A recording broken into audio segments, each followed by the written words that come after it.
जोहार। मैं विजय मुंडा, खूंटी, झारखंड से आज आप सबों के सामने लाइव एक विशेष मुद्दे को लेकर, एक विशेष विषय को लेकर, एक विशेष ऐतिहासिक घटना को लेकर के। आप लोगों ने हाल में, जो लोग झारखंड से हैं उनको तो ये पता है कि मैं बात कर रहा हूँ मुड़मा जतरा के बारे में, और जो लोग झारखंड से बाहर से हैं उनकी जानकारी के लिए बता दूं कि एक ऐतिहासिक जतरा जिसको आप शायद झारखंड के बाहर की भाषा में मेला कह सकते हैं, लेकिन ये सिर्फ एक मेला नहीं है। इसके बारे में थोड़ा सा इसकी पृष्ठभूमि बताना आवश्यक है, और जो झारखंड से हैं वो लोग इस ऐतिहासिक जतरा के बारे में जानते हैं भली भांति। बहुत लोग कुछ करीब से जानते हैं, कुछ लोग थोड़ी थोड़ी जानकारी रखते हैं। इस विषय में आज मैं कुछ प्रकाश डालना चाहूँगा, और उसमें कुछ चिंताजनक बातें उभर कर सामने आ रही हैं। इसको चर्चा में लाना बहुत ज़रूरी था, इस विषय को उठाना बहुत ज़रूरी था, क्योंकि ये बहुत ही चिंताजनक, दुर्भाग्यपूर्ण बात हुई है। हाल ही में आप लोगों ने देखा, गत 2 दिन पहले मुड़मा, जो कि रांची से बहुत नज़दीकी क्षेत्र में ये एक स्थल है जिसको कि नाम मुड़मा के नाम से जाना जाता है, और यहाँ एक हर साल एक पारंपरिक जतरा यहाँ मनाया जाता है।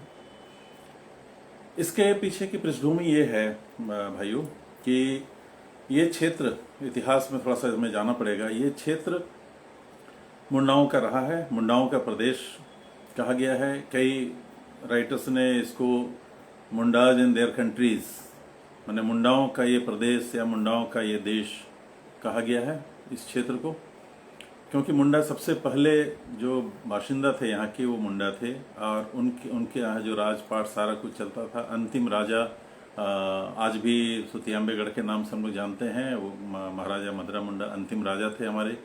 तो यहाँ पर मुंडाओं का शासन बहुत सालों से, हजारों सालों से रहा। और इसके बाद जो मुड़मा की मैं बात कर रहा हूँ, उस मुड़मा मेला के बारे में इतिहास गवाह है। ये मैं नहीं कर रहा हूँ, ये विजय मुंडा का वक्तव्य नहीं है, ये इतिहास गवाह है। कई किताबें हैं, इसका इतिहास तो हम लोग का तो अलिखित इतिहास है, सबको पता है। और हाल में जो मुड़मा मेला, मुड़मा जतरा जो मनाया गया, उसमें जितने भी आपने मीडिया में देखा होगा, सोशल मीडिया में, न्यूज़पेपर्स में, सब में आपने देखा कि एक मुंडा और उरांव जनजाति के मिलन का स्थल माना जाता है। और इसके पीछे पृष्ठभूमि ये है कि जब उरांव जो जनजाति है हमारे भाई, वो लोग जब उनको वो किसी दूसरे प्रदेश से जब आए तो उन्होंने यहाँ पर शरण ली। तब यहाँ पर जो मुंडाओं का राजपाट चलता था, तो मुंडा राजाओं के पास में यहाँ पर एक बैठक हुई, और वही बैठक इस मुड़मा नामक जो जगह है वहाँ पर हुई। और इसके पीछे भी एक ऐतिहासिक तथ्य ये है कि 5 दिनों तक ये बैठक चली थी, जब उरांव जनजाति के लोग जब आके उन्होंने यहाँ पर मुंडा राजाओं के सामने शरण ली। उन्होंने अपना दुखड़ा बताया कि भाई हमें यहाँ से पलायन करना पड़ा है उस क्षेत्र से, और हम लोग इस क्षेत्र में आए हैं, पलामू होते हुए हम लोग इस क्षेत्र में आए हैं, छोटनागपुर क्षेत्र में, और यहाँ तो आप लोग का शासन है, तो हम लोग आपकी शरण में आए हैं और हमें यहाँ पर शरण दी जाए, हम लोग कैसे रहना है। तो इस विचार को बहुत ही तरीके से इसको कैसे किया जाए, उनको कहाँ बसाया जाए, और क्या क्या ये रहेगा, क्या क्या आप समझ सकते हैं कि क्या क्या बहुत सारी चीज़ों पर विचार हुआ कि ज़मीन का कैसे कैसे वहाँ पर दिया जाएगा, उनकी सांस्कृतिक ये क्या रहेगी, उनकी सामाजिक व्यवस्था क्या रहेगी, उनकी प्रशासनिक व्यवस्था क्या रहेगी। सारी चीज़ों पर चर्चा 5 दिनों तक चली, 5 दिनों तक चली। और जो लोग मुंडा भाषा के ज्ञाता हैं उनको ये पता होगा कि मोड़े मतलब 5 होता है और माँ मतलब दिन होता है। 5 दिनों तक ये बैठक चली, और इस बैठक में बहुत सारे समझौते हुए, और उसको आज हम लोग मिलन स्थल के रूप में भी जानते हैं, हम लोग समझते हैं उसको। और ये जो मोड़े माँ 5 दिन तक चली बैठक के नाम से मुड़मा जगह का नाम हुआ। और इस इतिहास को दोहराते हुए, इस ऐतिहासिक जगह को दोहराते हुए, उस ऐतिहासिक तथ्य को दोहराते हुए ये मेला या जतरा कहें, यह हर साल मनाया जाता है। ये एक ऐतिहासिक धरोहर है हमारी ये। लेकिन मेरा लाइव आने का जो मुख्य उद्देश्य था ये मुड़मा जतरा के बारे से बताना ही नहीं था। इसमें एक चिंताजनक बात ये है कि जब दो समुदाय, दो इस प्रदेश की, झारखंड या इसके आसपास के जितने राज्य हैं उसमें जो बड़ी जनजाति हैं, ऐसे तो 32 जनजाति हमारे झारखंड में है उसमें, लेकिन जो बड़ी जनजातियां हैं उसमें मुंडा, उरांव, हो, संथाल ये हैं। तो वहाँ पर जो दो बड़ी जनजातियों का मिलन स्थल है और जो एक जनजाति ने बड़ा हृदय दिखाते हुए, ये तथ्य किताबों में लिखा हुआ है, आप लोगों ने पढ़ा होगा कि बड़ा हृदय दिखाते हुए उसने एक पूरे समुदाय को जिसने शरण दी, आज वही मुंडा समुदाय उसी मुड़मा जतरा मेला से नदारत है। बड़े दुख के साथ में या आक्रोश के साथ कहें, ये दुख के साथ आक्रोश भी है, क्योंकि दुखी तो वो होते हैं जिनके पास कोई रास्ता नहीं होता है कि इसका कुछ हल निकालें।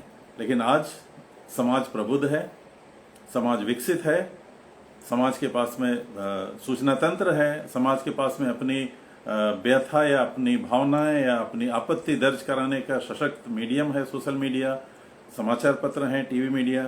तो आज के दिन में दुख नहीं, मैं ये आक्रोश के साथ कह रहा हूँ, आक्रोश के साथ कह रहा हूँ। एक सामान्य जो मानवीय तथ्य ये होता है कि अगर हमें संकट के समय, ध्यान दीजिएगा ये दोस्तों भाइयों, संकट के समय अगर कोई मुझे शरण देता है तो मुझे मेरा ये अंतर्मन या मेरा जो आत्मसम्मान, अगर मेरा कुछ भी है सम्मान बचा हुआ है मेरे अंदर, तो मैं उस व्यक्ति का जिसने मुझे शरण दिया है संकट के समय में, मैं जिंदगी भर उसका आभारी बना रहूंगा। लेकिन दुख के साथ ये कहना पड़ रहा है कि जिस समुदाय ने, जिस मुंडा समुदाय ने, जिस मुंडा साम्राज्य ने उरांव समाज के लोग जो आए हुए थे उनको अपना छोटा भाई समझते हुए उनको शरण दिया, अपनी खुटकटी, जो लोग स्थानीय हैं, झारखंड से हैं, वो लोग मेरे शब्दों को समझ पा रहे होंगे। निर्मल जी जोहार, पारस जी धन्यवाद, प्रिया जी आपने सही कहा, जिन्होंने शरण दिया वही आज कहीं नहीं है। दुख के साथ कहना पड़ रहा है कि 2 दिन तक ये जतरा वहाँ चला मुड़मा में।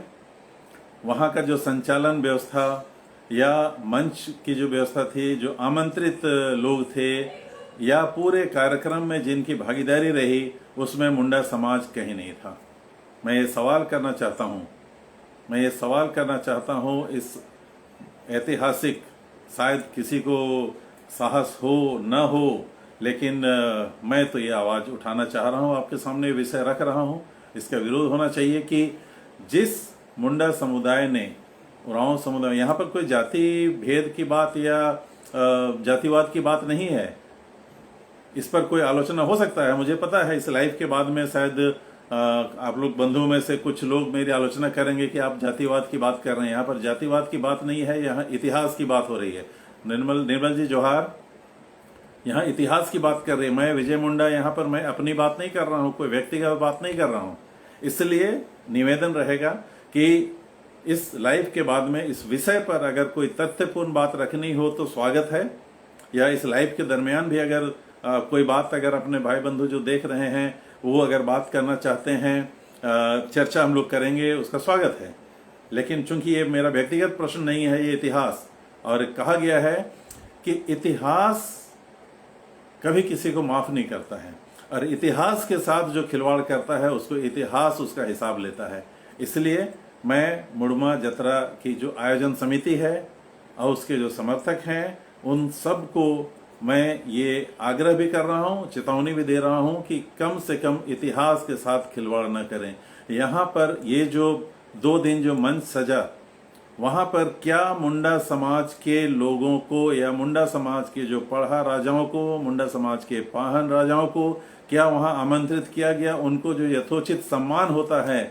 सुनील जी जोहार, विशाल जी जोहार, पुरंदेव जी जोहार।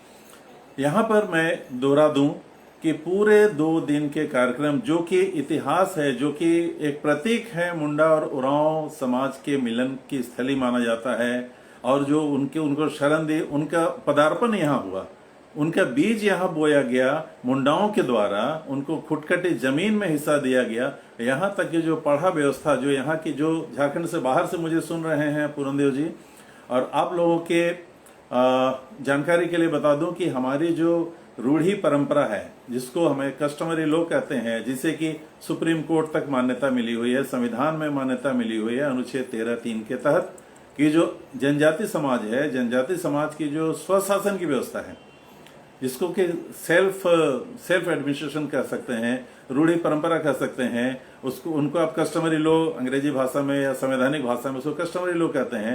उसके तहत हमारी अपनी न्याय व्यवस्था है गांव में। निर्मल जी, आपका ये उद्गार है कि मैं बैठक करूंगा, बहुत जरूर। ये मेरी कोई व्यक्तिगत लड़ाई तो है नहीं निर्मल जी, लेकिन आवाज किसी को तो उठाना है, किसी को तो हिम्मत करनी होगी कि ये आवाज, ये जो बड़े बड़े लोग जो वहां पर, मैं और एक विषय में इसमें आ रहा हूं मैं निर्मल जी, कुछ लोगों को बहुत बुरा लगेगा कि वहां जो लोग मुख्य रूप से वहां पर सम्मानित थे, उनकी असलियत मैं आज यहाँ उजागर करूंगा बहुत जल्द।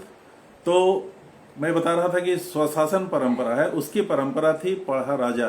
कई गांव, जो लोग झारखंड से बाहर से हैं उनके बारे में बता दूं, हर गांव में एक ग्राम प्रधान होता है।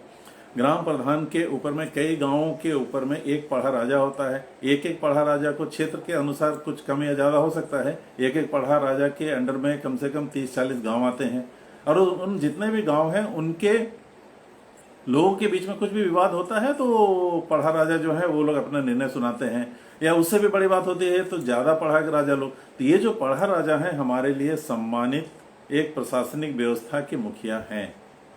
और मेरे हिसाब से और इतिहास के हिसाब से, परंपरा के हिसाब से, ये जो मुंडमा मेला है, वहां पर मुंडा पढ़ा राजाओं को ससम्मान बुला करके उन्हें मंच में स्थान या उन्हें सम्मानित करके उन्हें प्रमुखता से बुलाना चाहिए। जब दो समुदाय, सीधी सी बात है, जब दो समुदाय के मिलन की स्थली हम लोग कहते हैं, आप लोग कहते हैं, न्यूज़पेपर में आप लोगों का स्टेटमेंट मैंने देखा कि दो मुंडा और उरांव समुदाय के मिलन की स्थली, तो मुंडा कहां थे? वहां कहां थे मुंडा?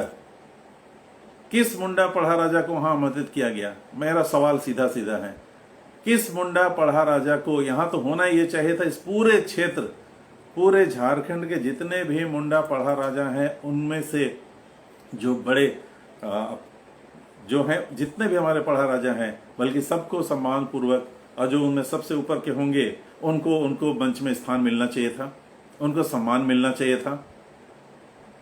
जी निर्मल जी, षड्यंत्र तो है, षड्यंत्र है, चुपचाप चल रहा है षड्यंत्र, और ये कई वर्षों से चल रहा है, लेकिन अब इसका विरोध होगा। निर्मल जी धन्यवाद। और यहाँ पर जो मैं कह रहा था, प्रिया जी सही बात आपने इंडिकेट किया है, वहां पर जो मुंडा पढ़ा राजाओं को बुला करके सम्मान करने की जगह बिल्कुल एक गलत परंपरा की शुरुआत यहां से हो रही है, जिसका विरोध होना चाहिए। यहां पर हमने पेपर में देखा होगा, आप लोग भी कल या परसों का पेपर, मेरे पास पेपर कटिंग भी है, आप लोगों ने देखा होगा, प्रमुखता से सभी प्रमुख समाचार पत्रों में छपा। हमारे राज्य के मुखिया माननीय मुख्यमंत्री जी वहां पर समापन समारोह में मुख्य अतिथि के रूप में उपस्थित थे। जब उनका आगमन हुआ तो उनके साथ में, उनको सम्मान के साथ में लकड़ी के घोड़े पर बैठा करके सभा स्थल तक, जो खूंट वहां पर होता है, जो शक्ति स्थल माना जाता है, वहां पर ले जाया गया। लेकिन मेरा सवाल है कि उसके बगल वाले घोड़े में कौन व्यक्ति था? बहुत बड़ा प्रश्न मैं कर रहा हूं। उसके बगल वाले घोड़े में 2 घोड़े लकड़ी के थे, जिनको वहां स्थल से लेके शक्ति स्थल तक लिया गया ससम्मान। एक राज्य के मुख्यमंत्री को सम्मान जो मिलना चाहिए वो उनको मिला, इसमें कोई आपत्ति नहीं है, कोई किंतु परंतु नहीं है। लेकिन उसके बगल वाले घोड़े में होना ही चाहिए था कि सबसे बड़े पढ़ा राजा, सबसे ऊंचे ओहदे पर बैठे हुए पढ़ा राजा को वो स्थान मिलना चाहिए था। वो स्थान किसे मिला? एक स्वयंभू धर्म गुरु। बहुत से लोगों को तकलीफ लगेगी, बहुत से लोगों को पेट में मरोड़ आएगी, बहुत सारे लोगों को मिर्ची लगेगी, कोई फर्क नहीं पड़ता। जो सच है वो सच है। यहां पर जिस धर्मगुरु को वहां पर सम्मान दिया गया, या पूरे कार्यक्रम में जिस धर्मगुरु का, उनको धर्मगुरु बनाया किसने? मैं दोबारा ये प्रश्न करता हूँ, बड़ा यक्ष प्रश्न कर रहा हूँ, उनको धर्मगुरु बनाया किसने? हमारे जनजाति समाज में धर्मगुरु की परंपरा नहीं है। ये कौन सी परंपरा शुरू कर रहे हैं आप लोग? कौन सी परंपरा? इतिहास के साथ, परंपरा के साथ में खिलवाड़ मत कीजिए। किसने बनाया? परंपरा तो ये है कि गांव में, गांव के जो पढ़ा राजा हैं वो उनके चयन की एक प्रक्रिया होती है। हमारे आप सिंहभूम में चले जाइए, वहां पर हमारे जो पढ़ा राजा हैं उनको वहां पर जो नाम से बुलाया जाता है, वहां के जो पाहन होते हैं, वहां पर जो मानकी होते हैं, गांव के जो प्रधान हैं उनके ऊपर में मानकी होते हैं, उनका चयन होता है नियमित रूप से। गांव के जो पाहन है, हम लोग के यहाँ व्यवस्था है, हर गांव में एक पाहन होगा, उस पाहन की नियुक्ति ग्राम सभा के द्वारा, ग्रामीणों के द्वारा होगी। यहां पर इनका चयन किसने किया? और ये राष्ट्रीय स्वयंभू राष्ट्रीय धर्मगुरु हैं। तो राष्ट्रीय धर्मगुरु किसने बनाया आपको? किसने बनाया? किस समाज ने बनाया? किस बैठक में बनाया? किस तिथि को बनाया? धर्मगुरु हमारे जनजाति समाज में बिल्कुल नहीं है। ये परंपरा बंद होनी चाहिए। मैं ये आवाज उठा रहा हूं और मैं आशा करता हूं कि हमारे समाज से, चाहे वो मुंडा समाज हो, राव समाज हो समाज हो, संथाल समाज हो, यहाँ पर जो हमारे संस्कृति के साथ में जो खिलवाड़ हो रहा है, इस खिलवाड़ को बंद करने की आवश्यकता है। आशा है मेरी बात आप लोगों तक पहुंच रही है। ये एक सारा खेल, मैं सीधे तौर पर बोल रहा हूं, ये ईसाई मिशनरियों द्वारा संचालित कुछ संगठनों द्वारा खेला जा रहा है। प्रिया जी, आपने बिल्कुल सही फरमाया, क्योंकि धर्मगुरु तो ईसाई में होता है, क्योंकि वहां उनके पादरी होते हैं, उनके पास्टर होते हैं, उनके ऊपर बिशप होते हैं, उनके ऊपर। हमारे यहाँ एक पाहन के ऊपर दूसरा पाहन नहीं होता है। यहाँ पर क्या हो रहा है? एक जिले का धर्मगुरु, उसके नीचे गांव का धर्मगुरु, उसके ऊपर में जिले का, उसके ऊपर में प्रांत का। हाल में मैंने पेपर में पढ़ा था, मैं उसको मैंने प्रमाण के रूप में रखा हुआ है। बीच में हाल में कोई व्यक्ति हैं जिनको कि नया नियुक्त किया गया धर्मगुरु, जैसे पादरियों की, जैसे बिशप्स की नियुक्ति होती है ना, ये प्रांत, ये धर्म प्रांत, वो धर्म प्रांत, उस तरह से हमारे पूरे सुंदर से प्रदेश को 4 भागों में बांट के, जैसे धर्म प्रांत ईसाइयों का होता है, वैसा यहाँ पर धर्म प्रांत बनाने की व्यवस्था हो रही है। मेरा सवाल यह है कि जब एक पाहन, मैं, आप जितने भी लोग देख रहे हैं या बाद में देखेंगे इस वीडियो को, मैं ये सवाल करना चाहता हूं, क्या एक गांव का एक पाहन दूसरे गांव में जाकर वहां पूजा कर सकता है? बिल्कुल नहीं। गांव का पाहन की ड्यूटी है उस गांव में ही वो पूजा, जितनी पूजा होगी वो पूजा वो करेंगे, और उसके बदले में उनको पहने जमीन दी जाती है। खैर वो अलग विषय है, वो परंपरा के ऊपर मैं नहीं जा रहा हूं। मैं बात कर रहा था मुड़मा जतरा के बारे में।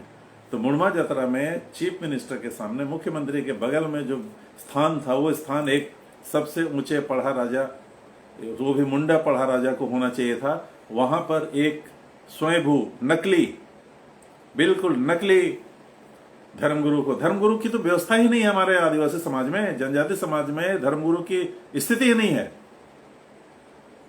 और तो और हंसिएगा निर्मल जी, आप सही बात कर रहे हैं कि हमारे पाहनों की जो महत्ता है हमारे समाज में, पाहन की जो सम्मान है, उस पाहन की जो हमारी प्रक्रिया है, हमारे उसके चयन की प्रक्रिया है, उनको जो सम्मानित हम लोग जो करते हैं, उस पूरे सिस्टम को, उस पूरे संस्कृति को, पूरे हमारी परिपाटी को नष्ट करने का ये षड्यंत्र ईसाई मिशनरी के द्वारा चला रहा। मैं खुलेआम चैलेंज कर रहा हूँ, मैं खुलेआम आरोप लगा रहा हूँ, ये ईसाईकरण हो रहा है हमारा। क्योंकि देखिए, अब ईसाई बनाना इतना आसान नहीं रहा।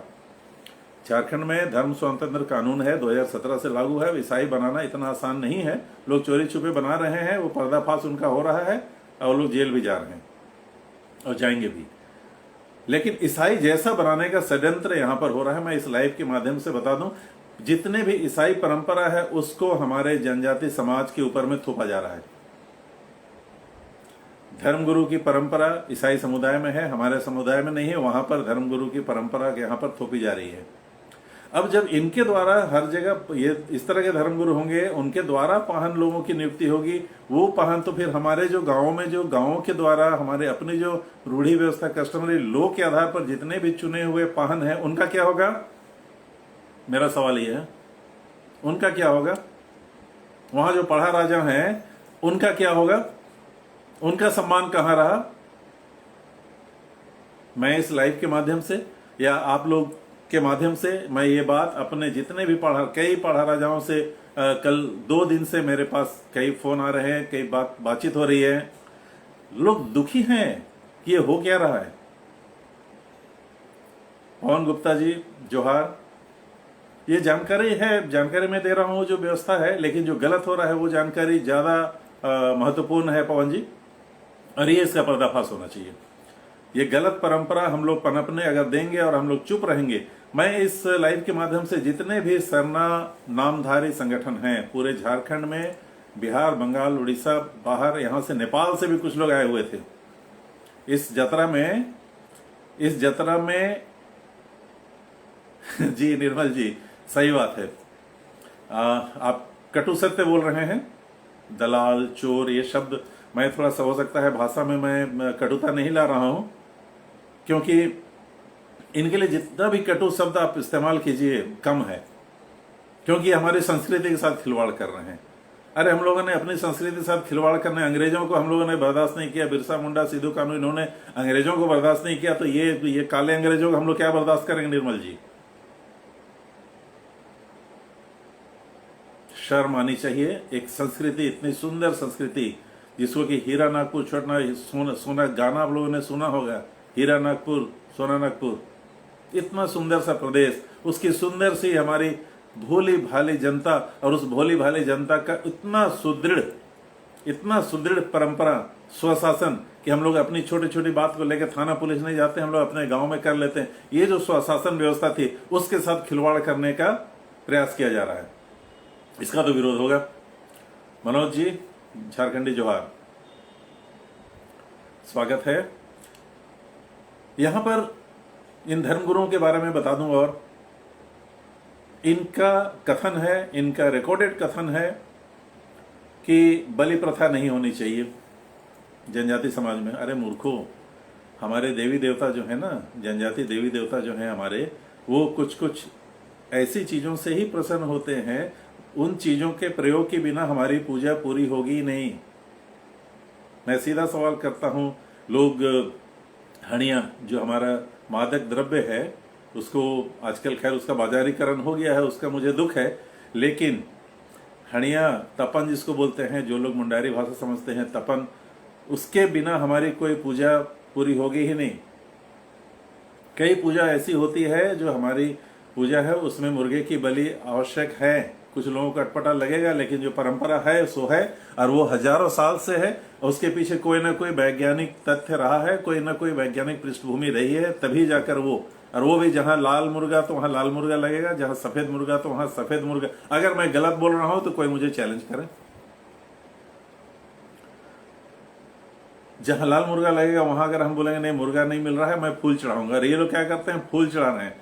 और एक सबसे बड़ी बात, ये धर्मगुरु मैंने हाल में देखा, हम लोग कर्म मना रहे थे खूंटी में, और हमारे जनजाति समाज के भी कुछ लोग, पढ़े लिखे लोगों की भी बेवकूफ़ी बोले या क्या बोले, वो एक नवजात शिशु को लेके आए। एक नवजात शिशु को लेकर आए, और उन्होंने वहां की एक महिला धर्मगुरु हैं सो कॉल्ड, उन्हें धर्मगुरु किसने बनाया पता नहीं, उन्होंने कहां से दीक्षा ली, वेटिकन से ली ना कहां से ली मुझे नहीं पता, क्योंकि हमारे जनजाति समाज में तो धर्मगुरु बनाने की कोई विद्यालय या विश्वविद्यालय या कोई इंस्टीट्यूट या कुछ तो है नहीं। हाँ, रांची में है, फादर बनाने का इंस्टीट्यूट है, यहाँ आपके पुरुलिया रोड में है फादर बनाने का इंस्टीट्यूट, वहां से दीक्षा ली जाती है, वहां से लोग फादर बनते हैं, सिस्टर बनते हैं, धर्मगुरु बनते हैं, धर्म बहन बनते हैं। लेकिन हमारे जनजाति समाज में कहां से धर्मगुरु कहां बन रहे, कहां से वो शिक्षा दीक्षा ले रहे हैं। और वो उन्होंने क्या किया, एक व्यक्ति आया, मैंने देखा, मुझे देखकर मेरी आंखें फटी रही। हम लोग कर्म नृत्य कर रहे थे, उस बीच में वो धर्मगुरु जो महिला है उनके गोद में एक व्यक्ति ने अपने नवजात शिशु को दिया, क्या सोच के दिया पता नहीं, और उन्होंने उन्हें गोद में लिया ऐसे और करके उसके ऊपर में आशीष जल छिड़का। मेरा यक्ष प्रश्न ये है, उन महिला, आज सम्मान के साथ बोल रहा हूं, महिलाओं का सम्मान है, संस्कृति हमारे अंदर है, हम लोग भूले नहीं हैं, लेकिन उस महिला धर्म गुरु या धर्म अगुआ जो भी अपने कहें, या धर्म बहन, उन्होंने आशीष जल छिड़क कर उस बच्चे को आशीष दिया। ये किस जनजाति, हमारी 32 जनजाति है, किस जनजाति के किस खंड में, किस भाग में, किस उपभाग में आशीष पानी डालकर एक बच्चे को आशीषित करने की परंपरा है, मुझे बताएं। जी पवन गुप्ता जी, हमारे अपने आपका कथन है हमारे लातेहार जिला में ईसाई धर्मगुरु हावी हैं, पर इसका कोई जनजाति भाई लोग विरोध नहीं करता है। पवन जी निश्चिंत रहिए, हमारी टीम इन सभी धर्मगुरुओं का पर्दाफाश करेगी, वो भी बहुत जल्द। बहुत हो चुका। हाँ प्रिया जी, आपने सही कहा, आशीष जल छिड़कते हैं धर्मगुरु और धर्म माँ। निर्मल जी, परंपरा से कोई समझौता नहीं करेंगे, इसके लिए हम कुछ भी करना पड़े वो करेंगे। बहुत बहुत साधुवाद निर्मल जी, ये बेबाकी चाहिए, क्योंकि संस्कृति हमें प्यारी है। हम अपनी संस्कृति को माँ जैसा सम्मान देते हैं, उसी संस्कृति के हम वंशज हैं, उसी संस्कृति को हमारे पुरखा, जितने भी हमारे पुरखा हैं, हम लोग की पूजा बिना 7 पुरखों के नाम लिए बिना हमारी पूजा पूरी नहीं होती है, शुरुआत ही नहीं होती है, पूरी तो बात की बात है। और उन पुरखाओं ने जो परंपरा दी है हमें विरासत में, उस परंपरा के साथ जो खिलवाड़ करेंगे, उस हर व्यक्ति का एक को जवाब देना हमारा कर्तव्य है, और हम लोग जवाब देंगे। कोई समझौता जी नहीं, जी बिल्कुल नहीं करेंगे हम लोग। तो ये आशीष जल छिड़कना, ये आशीष कहाँ होता है मुझे बताने की आवश्यकता नहीं, आशीष जल कहाँ छिड़कते हैं मुझे बताने की आवश्यकता नहीं। ईसाई धर्मगुरु आशीष जल छिड़कते हैं। ये जनजाति समाज में क्या शुरू कर रहे हैं आप लोग? और हमारा सबसे पवित्र स्थल होता है हमारे जनजाति समाज में, सबसे पवित्र स्थल होता है सरना स्थल। यहाँ हम लोग इस क्षेत्र में हम लोग उसको सरना स्थल बोलते हैं। आप हमारे भाई हैं, हो भाई लोग हैं हमारे सिंहभूम क्षेत्र में, कुछ उड़ीसा में, वहाँ पर उस पवित्र स्थल को जब हम लोग पूजा पाठ करते हैं उसको देसावली कहते हैं। तो हमारा सरना स्थल है, नाम अलग है, देसावली है। हमारे संथाली भाई लोग, जो लोग हमें देख रहे हैं, सुन रहे हैं या बाद में देखेंगे, संथाली भाई लोग जहाँ पर हम लोग पूजा पाठ करते हैं तो उसको जहर थान कहते हैं। हमारे मुंडा में भी जहर कहते हैं, सरना स्थल को जहर भी कहते हैं। इन पूजा स्थलों की एक अपनी पवित्रता है। इस पवित्रता को ध्यान में रखते हुए हमारे पूर्वजों ने उस पवित्र स्थल पर हमारी माँ बहनों का, मतलब स्त्रियों का, हमारी माँ बहनों का, मैं सम्मान के साथ बोल रहा हूँ, माँ बहनों का प्रवेश उन्होंने वर्जित कर रखा है। वहां पर जो पूजा पाठ करेंगे वो सिर्फ पाहन ही करेंगे, उन्हें ही प्रवेश करने का, और सिर्फ पुरुषों को प्रवेश करने। यहाँ पर कोई ये जेंडर डिस्क्रिमिनेशन की बात नहीं है, यहाँ पर परंपरा की बात है। और ये परंपरा आज हमारी या ये कल परसों जैसे कल के नए नए कुकुर मुत्ते जैसे जो निकल के आए हैं धर्मगुरु, उनकी ये परंपरा नहीं है। हजारों सालों की ये परंपरा है, और उस परंपरा को ये लोग नष्ट भ्रष्ट कर रहे हैं सरना स्थल में। यहाँ पर फिर मैं दोबारा करना चाह रहा हूं, यहाँ पर नारीवादी वाली बात नहीं है, यहाँ पर जेंडर डिस्क्रिमिनेशन की बात नहीं है, यहाँ परंपरा की बात है, और वो जो स्थल है उसकी शुद्धता की बात है। वो जो शुद्धिकरण है उसके पीछे, वो जो शुद्धिकरण की यहाँ पर कोई व्यवस्था नहीं है, वहां पर प्रवेश ही वर्जित है। और यहाँ पर ये लोग शुरू कर रहे हैं क्या, वहां पर महिलाएं जा रही है वहां पर सरना स्थल में। यहाँ तक कि जो सुतियांबे, हमारा जो अंतिम हमारा जो राजपाट रहा है, मदरा मुंडा जी हमारे परम आदरणीय राजा रहे, अंतिम राजा, उनकी जो राजधानी थी सुतियांबे, जहां से पूरे प्रदेश में जो शासन चलता था, वहां जो सबसे पवित्र कॉम्पार्ट है, उस कॉम्पार्ट में इन्होंने अपवित्र किया पिछले कई सालों से। एक दो सालों से हम लोगों ने इसका विरोध किया है। प्रशासन का भी बहुत सहयोग मिला कि ये गलत है।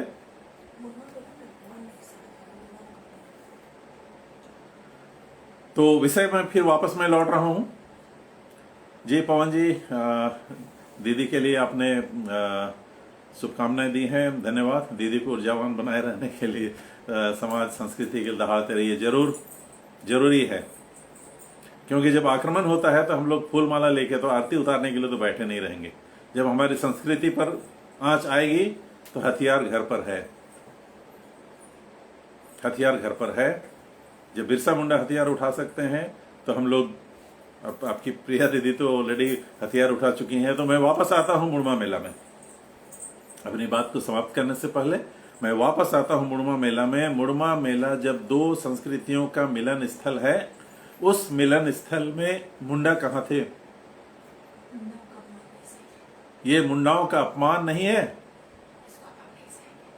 इस अपमान को मुंडा समाज कभी, मैं पूरे मुंडा समाज की तरफ, मैं मुंडा समाज के रिप्रेजेंटेटिव नहीं हूं, लेकिन मैं एक मुंडा खानदान का मुंडा बच्चा मुंडा बेटा, एक मुंडा सामाजिक कार्यकर्ता, मैं इस बात का पुरजोर विरोध करता हूं।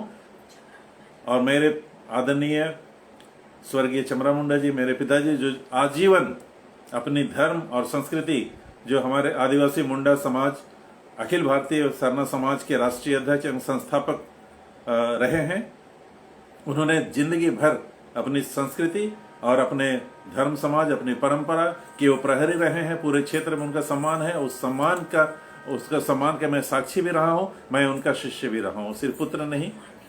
और हम लोग कभी भी अपनी संस्कृति का अपमान हम लोग सहने वाले नहीं हैं। इसका पुरजोर विरोध होगा, चाहे इसके लिए मुझे जितनी भी आलोचना सहनी पड़े, सहेंगे।